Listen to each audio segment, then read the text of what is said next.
Hi friend, দেখো সকালে গুল্লু বায়না ধরেছে আজকেও পনির খাবে। তো আমি আজকে বলেছি ঠিক আছে, তোকে আমি স্পেশাল পনির খাওয়াবো। তার জন্য আমি 4টি ডিম নিয়েছি, নিয়ে একটা বাটিতে তেল মেখিয়ে নিয়েছি, নিয়ে দেখো ডিমগুলি ফাটিয়ে ভালো করে আমি ওই বাটিটার মধ্যে রাখলাম। রাখার পরে আমি একটুখানি গোলমরিচ গুঁড়ো আর একটু লবণ দিয়ে ভালো করে ফেটিয়ে ভালো করে ওটার সাথে মিশিয়ে নেব। নেওয়ার পরে দেখো ওটাকে আমি নিয়ে একটু গরম জল বসিয়েছি, তার মাঝখানে ওটাকে দিয়ে আমি চাপা দিয়েছি। আমার টিফিন কারি ছিল কিন্তু আমি একটু খুঁজে পাচ্ছি না বলে তাই ওই প্রসেসে করলাম। দেখে নিয়েছো প্রসেসটা?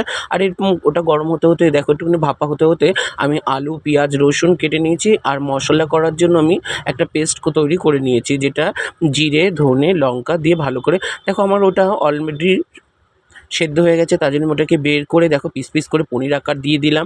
পনির আকার দেওয়ার পরে যে উপরে দেখছো কালো কালো, ওটা কিন্তু গোলমরিচ। হ্যাঁ, দেওয়ার পরে আমি দেখো পনির আকার করে কেটে নিচ্ছি। নেওয়ার পরে আমি একটা বাটিতে রেখে দিয়েছি, দিয়ে এইদিকে কড়াইতে তেল বসিয়ে দিয়েছি। দিয়ে দেখো আমি এবার ওটাকে একটু ভাজা ভাজা করে নেব। তোমরা দেখবে ভাজার সময় দেখবে ওটা অন্যরকম হয়ে যাচ্ছে, দেখেছো? পুরো পনিরের মতন আকার হয়ে গেছে।